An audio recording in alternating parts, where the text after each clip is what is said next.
दोस्तों, आज हम एक प्रेरणादायी कहानी लेकर हाजिर हो रहे हैं। एक समय की बात है, एक राज्य में एक प्रतापी राजा राज करता था। एक दिन उसके दरबार में एक विदेशी आगंतुक आया और उसने राजा को एक सुंदर पत्थर उपहार स्वरूप दिया। राजा वह पत्थर देखकर बहुत प्रसन्न हुआ। उसने उस पत्थर से भगवान विष्णु की प्रतिमा का निर्माण करने की ठानी। उसे राज्य के मंदिर में स्थापित करने का निर्णय लिया और प्रतिमा निर्माण का कार्य राज्य के महामंत्री को सौंप दिया। महामंत्री गांव के सर्वश्रेष्ठ मूर्तिकार के पास गया और उसे वह पत्थर देते हुए बोला, महाराज, मंदिर में भगवान विष्णु की प्रतिमा स्थापित करना चाहते हैं। 7 दिन के भीतर इस पत्थर से भगवान विष्णु की प्रतिमा तैयार करके राजमहल पहुंचा देना। इसके लिए तुम्हें 50 स्वर्ण मुद्राएं दी जाएगी। 50 स्वर्ण मुद्राओं की बात सुनकर मूर्तिकार खुश हो गया और महामंत्री के जाने के पश्चात प्रतिमा का निर्माण कार्य आरंभ करने के उद्देश्य से उसने अपने औजार निकाल लिए। अपने औजारों में से उसने एक हथौड़ा लिया और पत्थर तोड़ने के लिए उस पर हथौड़े से वार करने लगा, किंतु पत्थर जस का तस रहा।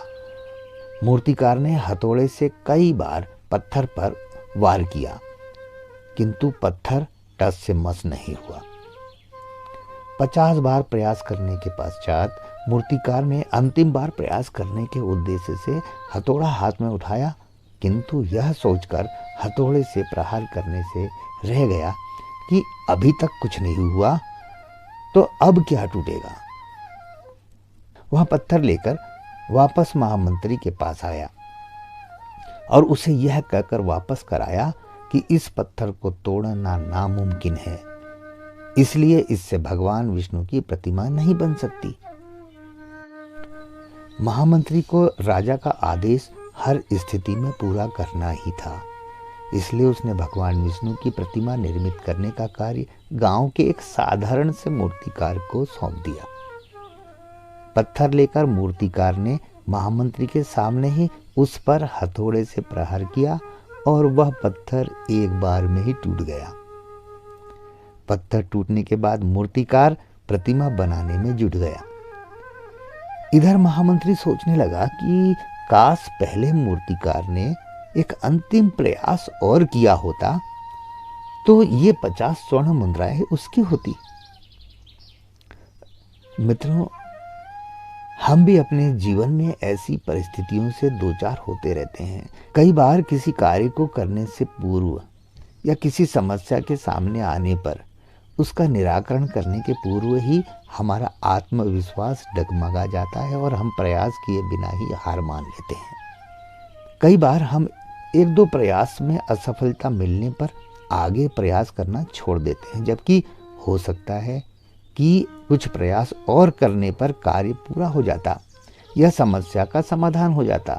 यदि जीवन में सफलता प्राप्त करनी है तो बार बार असफल होने पर भी तब तक प्रयास करना नहीं छोड़ना चाहिए जब तक सफलता नहीं मिल जाती।